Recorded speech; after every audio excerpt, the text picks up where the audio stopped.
Hello friends. आज हम आपको बताएंगे प्रायिकता प्रश्नावली 16.2 के शेष प्रश्नों का हल। मैं वाईपी सर, इस चैनल में आपका स्वागत है। पिछले वीडियोज में हमने आपको 4 प्रश्नों तक के हल बताए थे। ये 5वां दिया है, देखें। कह रहा है कि 3 सिक्के एक बार उछाले जाते हैं, वर्णन कीजिए। पहला दिया है कि 2 घटनाएं जो परस्पर अपवर्जी हैं। दूसरा दिया है 3 घटनाएं जो परस्पर अपवर्जी और निःशेष हैं। तीसरा दिया है 2 घटनाएं जो परस्पर अपवर्जी नहीं हैं। चौथा दिया है 2 घटनाएं जो परस्पर अपवर्जी हैं किंतु निःशेष नहीं हैं। और 5वां दिया है 3 घटनाएं जो परस्पर अपवर्जी हैं किंतु निःशेष नहीं हैं। तो देखें इसका हल। यह क्वेश्चन इम्पॉर्टेंट क्वेश्चन है। इसमें कई तथ्य दिए गए हैं। अपवर्जी भी इसमें समाहित है, निःशेष भी है। तो निःशेष क्या है? यदि जो भी विन्यास मिल रहे हैं उनसे अलग अलग जो घटनाएं घटेंगी, तो उन सभी घटनाओं का यूनियन अगर करेंगे और यह प्रतिदर्श समष्टि के बराबर आ जाएगा तो वे सभी निःशेष घटनाएं कहलाती हैं। ठीक है। तो इस प्रश्न को हल करने से पहले इस वीडियो को आप लाइक कर लें और इसको अधिक से अधिक शेयर करें। और जो छात्र इस चैनल पर पहली बार जुड़े हैं, इस चैनल को सब्सक्राइब कर लें, बेल आइकन घंटी को प्रेस कर लें और इस वीडियो को आप पूरा देखें, तभी आपके समझ में आएगा। तो यहाँ लिख लें 3 सिक्के को उछालने पर प्राप्त परिणाम। देखें, एक सिक्का को उछालेंगे तो HT मिलेगा, दूसरे को अगर उछालेंगे तो HT मिलेगा, तीसरा सिक्का उछालेंगे तो H या T मिल सकता है, हेड या टेल। ठीक है। अब इनसे हम विन्यास बनावे तो इसका इसके साथ बनावे तो HHHT हो जाएगा, HHHT। फिर इसका इसके साथ THTT और गुणे HT। अब इस H का इसके साथ हम बनावें तो ट्रिपल HHT, यहाँ हो जाएगा HTHHT। फिर इस T का इसके साथ हम बनावें तो यह हो जाएगा THT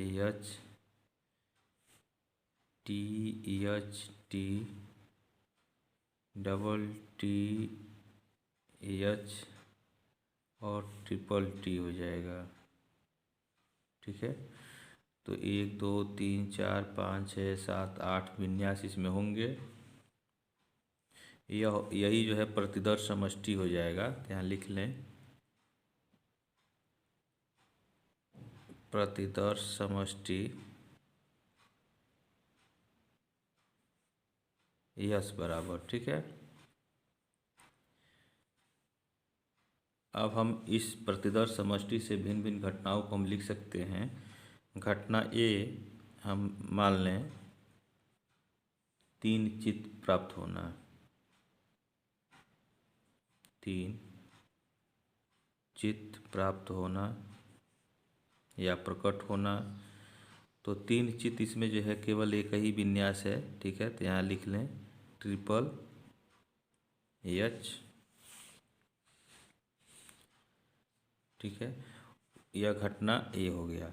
उसके बाद से घटना B को हम लिख लें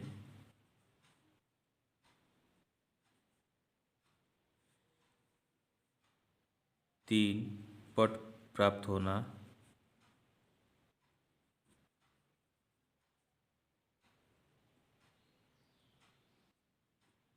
ठीक है।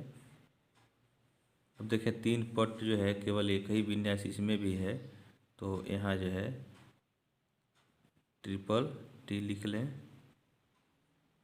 ठीक है। यह हो गया आपका घटना B। उसके बाद से 2 चित्त एक पट,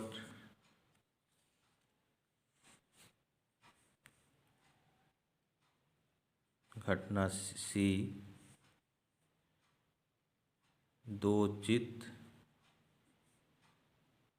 और एक पट प्राप्त होना।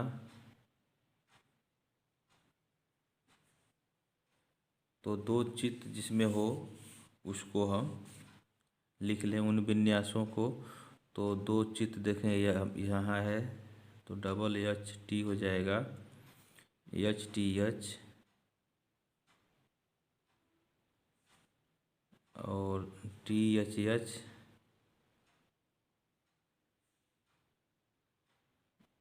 और कोई नहीं है। ठीक है, तो ये विन्यास हो जाएगा, ये घटना सी हो गया।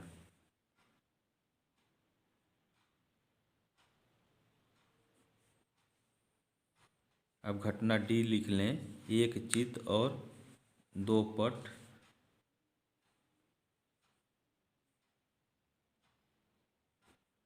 डी बराबर एक चित और दो पट प्राप्त होना। तो एक चित और दो पट इसमें देखें कौन कौन हैं। एक चित दो पट यहाँ है एच टी टी और टी एच टी और डबल टी एच, यही जो है एक चित और दो पट होंगे। यह हो गया घटना डी। अगला घटना ले लें ई। यहाँ घटना ई लिखें,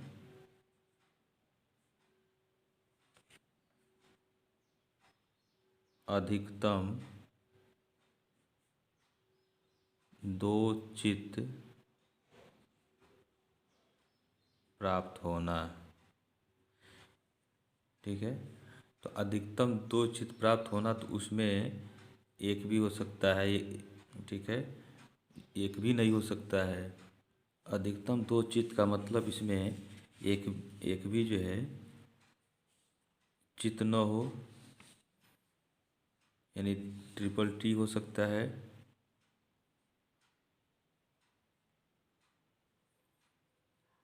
एक चित भी हो सकता है। ठीक है, एक चित भी हो सकता है। तो एक चित वाला लिख लें, H T T H T T हो जाएगा और टी एच टी हो जाएगा, टी एच टी और डबल टी एच हो गया। दो चित वाला भी हो सकता है, तो एच एस टी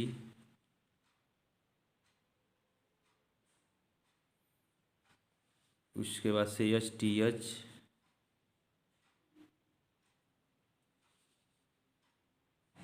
और टी एच एच,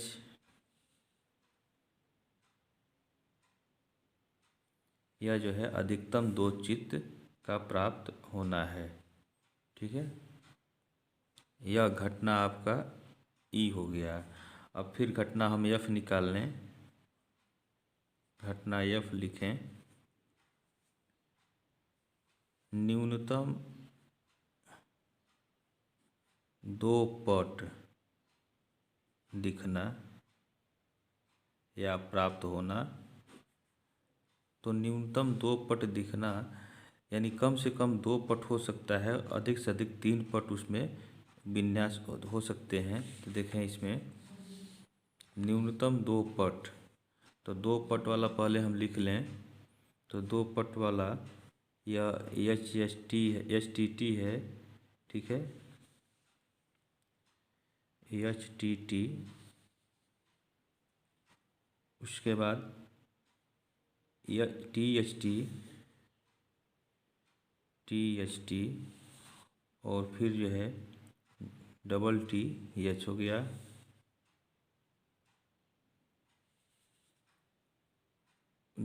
उसके बाद से ट्रिपल टी हो जाएगा।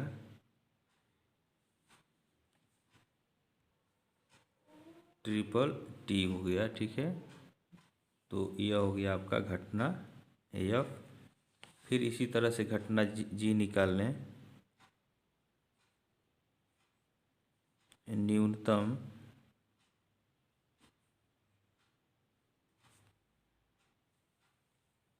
दो चित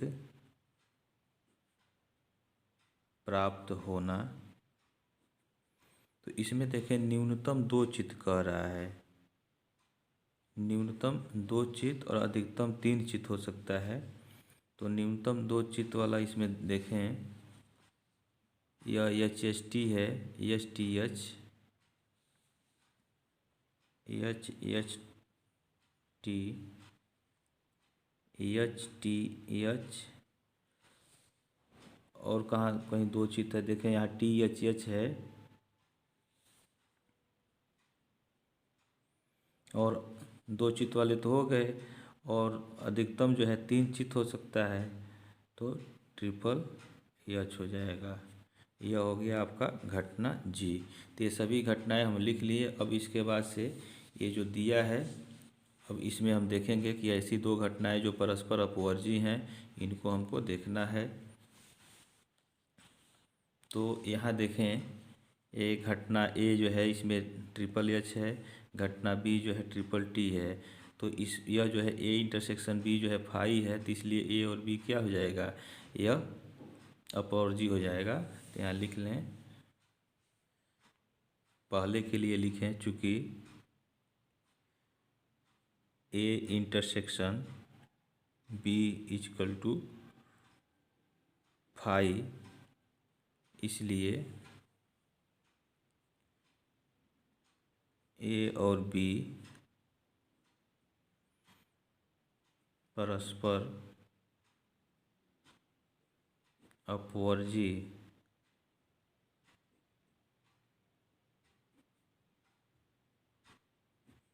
घटना है। ठीक है, यहाँ पहले का आंसर यह भी हो सकता है, ई और एफ भी हो सकता है, अधिकतम दो चित प्राप्त होना और न्यूनतम दो चित पट दिखना, यह भी हो सकता है, क्योंकि इसमें भी जो है इंटरसेक्शन फाई है, तो यह भी हो सकता है परस्पर अपवर्जी।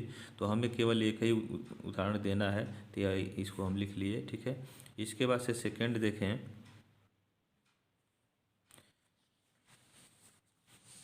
सेकेंड कह रहा है तीन घटनाएं जो परस्पर अपवर्जी हैं और निःशेष हैं।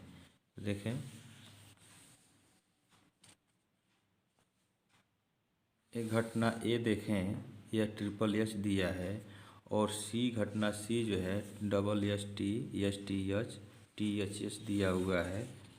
ठीक है, और घटना एफ को देखें, H T H H T H और टी एच, यह तीनों जो है परस्पर अपवर्जी हैं, कोई इसमें कॉमन नहीं है। तो यहाँ लिखें, चूँकि A intersection C is equal to phi, sorry यहाँ फाई होगा, फाई नॉट नहीं रहेगा, इजकल टू फाई।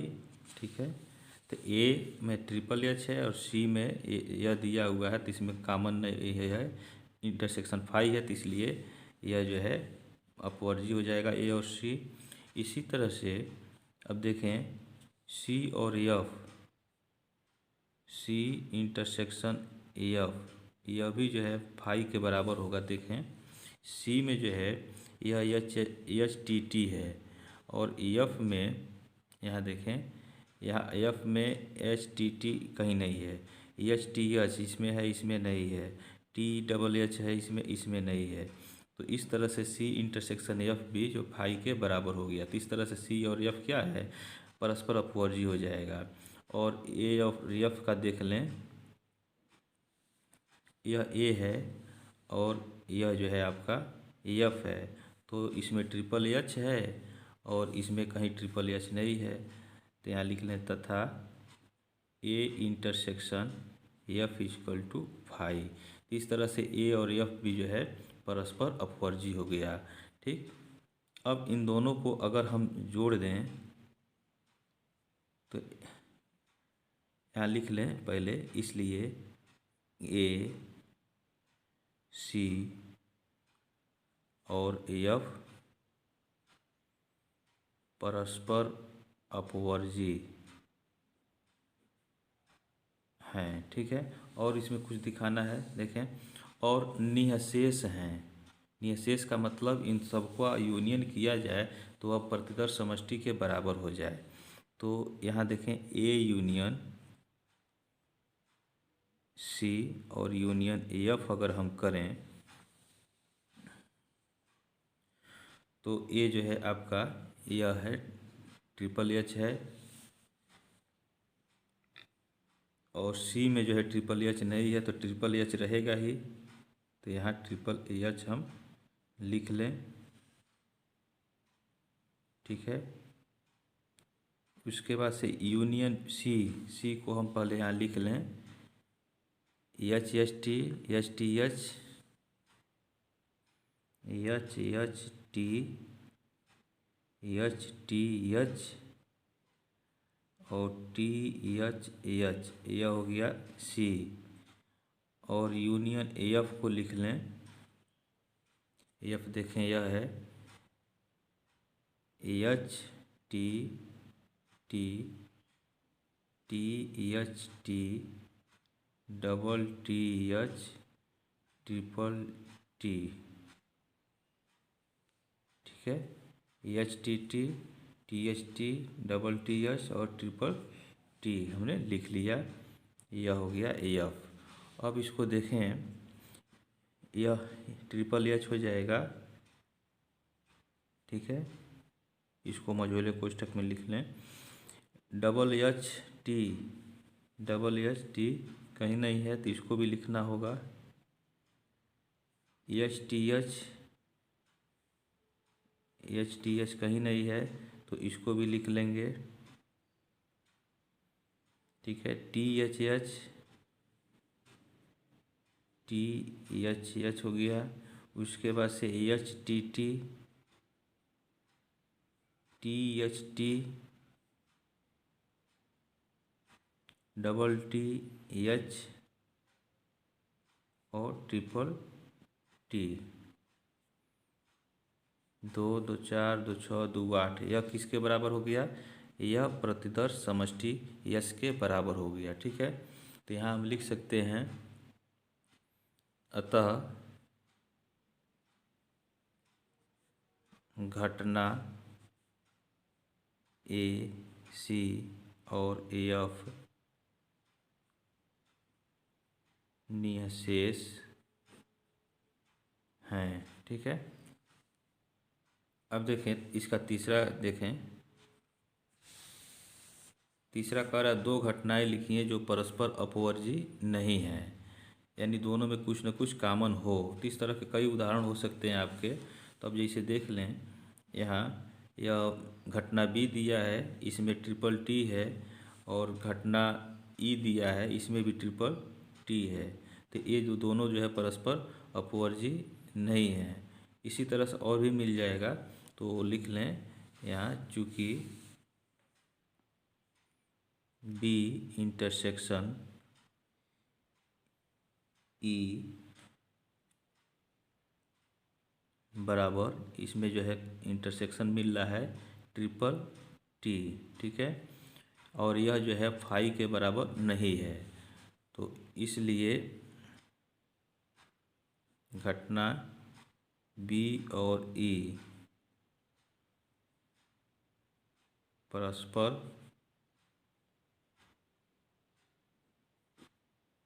अपवर्जी नहीं है।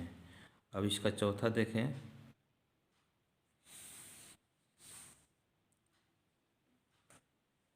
दो घटनाएं जो परस्पर अपवर्जी हैं किंतु निःशेष नहीं हैं, ठीक है। तो दो घटनाएं अपवर्जी भी हों और उनको जोड़ने पर यश के बराबर नहीं आता है, यही दिखाना है। तो आप देख सकते हैं, ये घटना सी और डी है, अगर ये दोनों क्या हैं, दोनों इसमें कुछ कॉमन नहीं है, ठीक है, कुछ भी कॉमन नहीं है, तो यह परस्पर अपवर्जी हो गए, और इनको अगर जोड़ते हैं तो यश के बराबर नहीं आता है। तो यहाँ लिख लें, चूँकि C intersection D is equal to phi, ठीक है, इसलिए सी और डी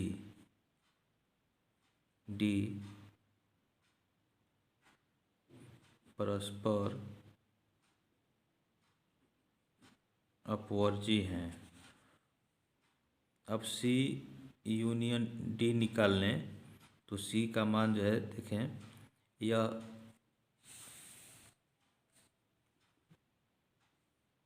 एच एच टी और एच टी एच एच, ठीक है, और डी में आपका है एच टी टी और टी एच टी और डबल टी एच। इसमें भी होना चाहिए, ट्रिपल टी होना चाहिए, ट्रिपल एच होना चाहिए, तब एस के बराबर होगा। तो यह हो नहीं रहा है, तो इसका यूनियन जो है यह नॉट इक्वल टू एस के बराबर है, नॉट इक्वल टू एस के बराबर है, ठीक है। तो यहाँ लिख लें, इसलिए सी और डी निःशेष घटना नहीं है, ठीक है। नेक्स्ट देखें, पांचवा कह रहा 3 घटनाएं जो परस्पर अपवर्जी हैं किंतु निःशेष नहीं है, यानी तीनों का यूनियन करने पर यश के बराबर नहीं आता है। तो यहाँ देखें, यहाँ आपका घटना ए दिया है, घटना बी दिया है, दोनों परस्पर अपवर्जी हैं। उसके बाद से घटना सी अगर ले लें तो ए और सी में भी कोई कॉमन नहीं है, तो यानी ए और सी भी परस्पर अपवर्जी हो गए, ठीक है। बी और सी में भी कोई कॉमन नहीं है, तो ये भी अपवर्जी हो गए। तीनों को अगर हम जोड़ दें तो यह यश के बराबर नहीं आएगा। देखें 3 इसमें है, 2 ये 2 3 2 5 हो रहा है, जबकि 8 होना चाहिए इसमें विन्यास, ठीक है। तो ये ए बी सी जो है ये तीनों परस्पर अपवर्जी हैं और निःशेष नहीं हैं। तो यहाँ लिख लें, चूँकि A intersection B is equal to phi और B intersection C is equal to phi तथा A intersection C is equal to phi, जब ये स्थिति होगी तो ये तीनों परस्पर अपवर्जी होंगे, इसलिए ए बी और सी परस्पर अपवर्जी हैं, ठीक है। और तथा इनका यूनियन अगर हम करते हैं A union B union C, तो यह यस के बराबर नहीं आता है, नॉट इक्वल टू यस, ठीक है। तो इसलिए घटना ए बी और सी निःशेष नहीं है, ठीक है। तो इस तरह से यह प्रश्न इसका यह हल हो गया। इसमें कई सवाल दिए गए थे, ठीक है। अब इस प्रश्नावली के शेष प्रश्नों को आपको हम अगले वीडियोज में बताएंगे। आपको कोई समस्या हो तो आप कमेंट बॉक्स में आप कमेंट करें। तब तक के लिए आप इस चैनल पे बने रहें। जय हिंद।